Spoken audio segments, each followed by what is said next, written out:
नमस्कार दोस्तों, आज की वीडियो में आपका स्वागत है। आज की वीडियो में हम बात करेंगे ट्रांसफार्मर की रेटिंग केवीए में क्यों होती है, केडब्ल्यू में क्यों नहीं होती। तो चलिए ज्यादा देर ना करते हुए शुरू करते हैं अपनी इस वीडियो को और चलते हैं अपने टॉपिक की तरफ। ट्रांसफार्मर एक ऐसा डिवाइस है जिसका इस्तेमाल वोल्टेज को कम या ज्यादा करने के लिए किया जाता है, इसलिए इसका इस्तेमाल हर जगह होता है। छोटे से छोटे उपकरण से लेकर बड़े से बड़े उपकरण में इसका इस्तेमाल किया जाता है। ट्रांसफार्मर की रेटिंग केवीए में क्यों होती है और किलोवाट में क्यों नहीं, जानने से पहले आपको पता होना चाहिए कि केवीए और केडब्ल्यू होता क्या है। असल में ट्रांसफार्मर की पावर रेटिंग वीए में बनाई जाती है। इसमें के का इस्तेमाल किलो के लिए ही किया जाता है। जैसे कि किसी वस्तु का भार ग्राम में बताया जाता है, लेकिन अगर वह वस्तु 1000 ग्राम से ज्यादा होगी तो उससे हम 1 किलोग्राम में मापेंगे। इसी प्रकार से ट्रांसफार्मर की रेटिंग को वीए में बताया जाता है। आपको यहाँ पे वीए का फॉर्मूला दिया गया है, वीए इज इक्वल वोल्टेज गुणा करंट यानी कि एम्पियर, और वाट का फॉर्मूला आपको यहाँ दिया गया है, वोल्टेज गुणा करंट गुणा पावर फैक्टर। अब वाट को निकालने के लिए पावर फैक्टर की जरूरत पड़ती है, जो कि ट्रांसफार्मर से जुड़े हुए लोड के ऊपर डिपेंड करता है। अब जैसा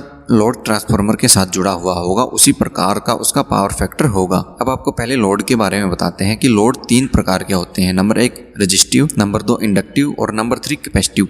जब किसी कंपनी के द्वारा ट्रांसफार्मर को बनाया जाता है तो उन्हें पता नहीं होता कि इस ट्रांसफार्मर पे किस प्रकार के लोड को जोड़ा जाएगा, क्योंकि ऊपर बताए गए सभी लोड का पावर फैक्टर अलग अलग होता है। उन्हें सिर्फ ट्रांसफार्मर की आउटपुट वोल्टेज और करंट का पता होता है, इसीलिए ट्रांसफार्मर की पावर रेटिंग वीए में दी जाती है। इसके अलावा एक और कारण होता है, आपको पता ही होगा कि ट्रांसफार्मर में 2 तरह के लॉसेस होते हैं, आयरन लॉसेस और कॉपर लॉसेस। अब पहले बात करते हैं आयरन लॉस के बारे में। यह लॉस ट्रांसफार्मर की कोर के अंदर होता है। यह लॉस ट्रांसफार्मर में से फ्लो करने वाली वोल्टेज के ऊपर निर्भर करता है, लेकिन ट्रांसफार्मर का इनपुट और आउटपुट वोल्टेज फिक्स होता है, इसीलिए इसमें कोर लॉसेस भी फिक्स होते हैं। अब बात करते हैं कॉपर लॉस के बारे में। जो कॉपर लॉस होता है वह ट्रांसफार्मर की वाइंडिंग में होता है। ट्रांसफार्मर की वाइंडिंग में जो करंट फ्लो करता है उस करंट की वजह से हीट बनती है और उस हीट को ही हम कॉपर लॉस बोलते हैं। तो ट्रांसफार्मर में होने वाला कॉपर लॉस पूरी तरह से इस पे पड़ने वाले लोड यानी कि करंट के ऊपर निर्भर करता है। तो जो ट्रांसफार्मर में दोनों लॉस हैं वह वोल्टेज और करंट पे ही निर्भर करते हैं, इसलिए ट्रांसफार्मर की रेटिंग वीए में होती है। तो उम्मीद है ये जानकारी आपको पसंद आई होगी। अगर पसंद आई हो तो आप हमारी वीडियो को लाइक कीजिए, शेयर कीजिए, कमेंट कीजिए, और अगर आपने हमारे चैनल को सब्सक्राइब नहीं किया है तो हमारे चैनल को सब्सक्राइब कर लीजिए। और अगर आप हमारे इलेक्ट्रिकल से जुड़े हुए आर्टिकल हिंदी में पढ़ना चाहते हैं तो हमारी वेबसाइट www.electricalhelp.in पे विजिट कर सकते हैं।